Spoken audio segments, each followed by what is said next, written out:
Thank you very much, and good afternoon.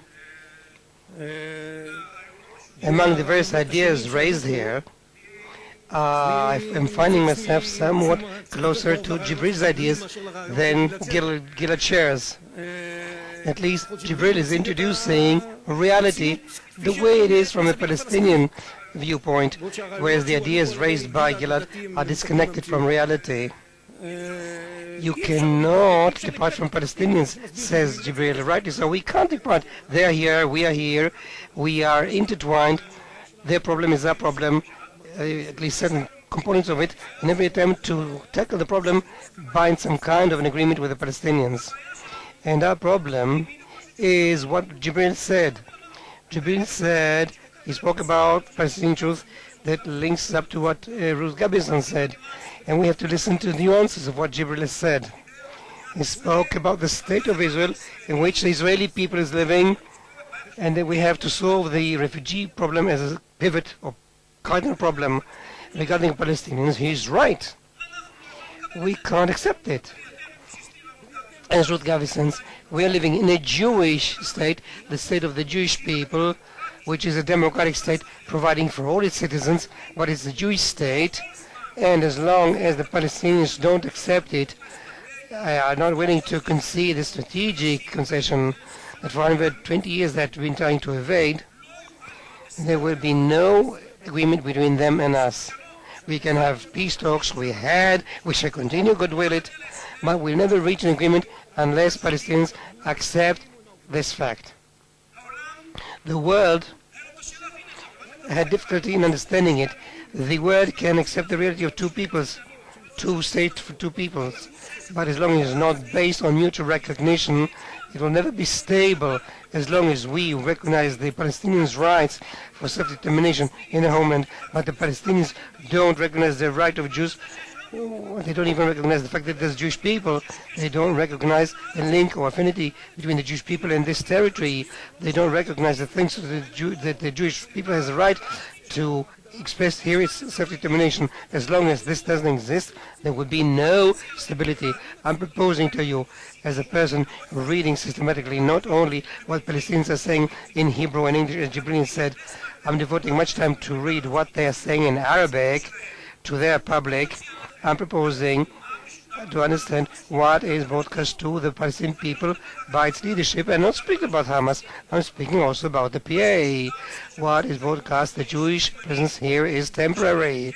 That there's no affinity between Jews and the people to sovereignty over this territory. And Jews are terrible, horrible people, the descendants of monkeys and pigs. They are actually torturing prisoners. They are propagating drugs. They are doing terrible things, those Jews.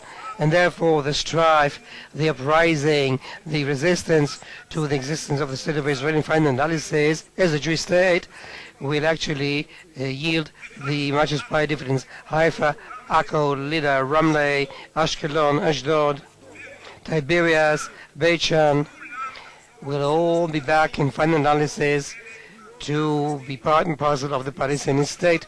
This is what being broadcast to in Arabic, and this appears in the Palestinian textbooks. Now we can ignore it and live in a rosy world of fantasy, thinking that we can reach an agreement without taking care of this problem. Illusions are wonderful. But I propose that when we have political negotiations and started, to be cautious and act with regard to illusions. We have to live on reality with firm, down-to-earth approach. Thus we can accept emotion in the peace process. We have to overcome these hurdles. The Obama visit was mentioned. During the visit, President Obama said for the first time something very important for the Palestinians. The Palestinians have to recognize Israel as a Jewish state. For the first time, that President Obama said it in his message. In the previous formulation, he said there will be a Palestinian state for the Palestinian people, and there will be a state for the Jewish people with mutual recognition, but he did not explain exactly what the mutual recognition would be. Jibril is willing to recognize Israel as the state of Israel, the state of the Israeli people. He recognizes us. but not as a Jewish state. Obama this time told the Palestinians, guys, you must recognize Israel as a Jewish state. Without it, there will be no peace. That's the historical peace between us and the Palestinians. Indeed, other conditions must be there. Security, recognition that peace is the end of the conflict, and cessation of all demands. All these elements are vital for a solid peace, but they do not suffice. But in order to have a stable, ongoing peace, durable peace, is the Palestinian recognition for themselves. We don't need it. We know who we are. The Palestinians must recognize for themselves the fact that Israel is a Jewish state. As long as they don't recognize it, these roots of instability will continue thriving. And I propose to read not only what PA representatives are saying, because as Gilad said, they are in a process of weakening, so we may not be able to lean on them. Let's read the article recently published by Marshall, dealing explicitly with the topic, no recognition whatsoever. We have to listen to what the Palestinians are speaking about. Yeah, on the Israeli part, at least 70% are interested in a two-state solution for two peoples within the framework of peace treaty. How many are interested in the Palestinian camp? I can't hear interjections with the microphone.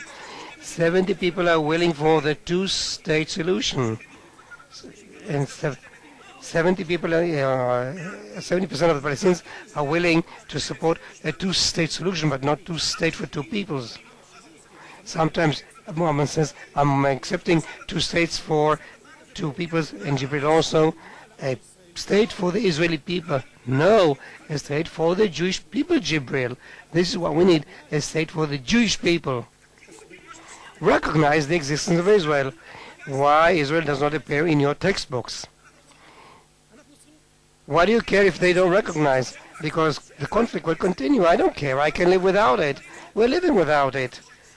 It's not that Israel will be weaker or in a more problematic situation, but the solution of conflicts binds. I'd like to see the solution solved.